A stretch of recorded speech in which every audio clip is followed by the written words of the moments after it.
আসসালামু আলাইকুম। আমি ইব্রাহিম নীরব, সহ-সমন্বয়ক বৈষম্য বিরোধী ছাত্র আন্দোলন এবং সমন্বয়ক জাতীয় বিশ্ববিদ্যালয় শাখা।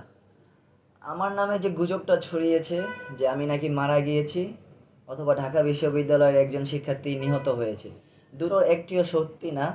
কারণ আমি মারা যাইনি, এই যে প্রমাণ আপনারা ভিডিওতেই দেখতে পাচ্ছেন। আর আমি ঢাকা বিশ্ববিদ্যালয়ের শিক্ষার্থীও না, আমি হচ্ছে শেখ বুরহানুদ্দিন পোস্ট গ্রাজুয়েট কলেজে অর্থনীতি বিভাগে অধ্যয়নরত আছি, যেটা হচ্ছে জাতীয় বিশ্ববিদ্যালয়ের অধীনস্থ প্রতিষ্ঠান।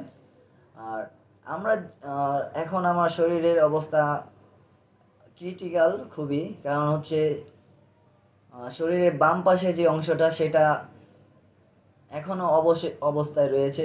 ঢাকা মেডিকেল থেকে ইমার্জেন্সি বিভাগে ডাক্তার আমাকে ট্রিটমেন্ট করেছে, সেখানে হচ্ছে তারা এক্স রে রিপোর্টগুলা পজিটিভ দেখেছে, কোনো সমস্যা হয়নি।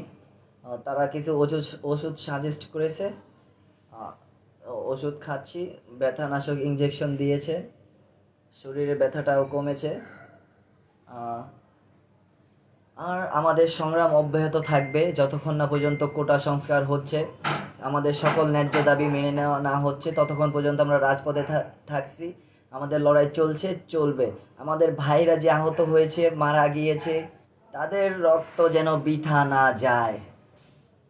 সবাই প্রস্তুত হন, এখন আর ঘরে বসে থাকার সময় নেই।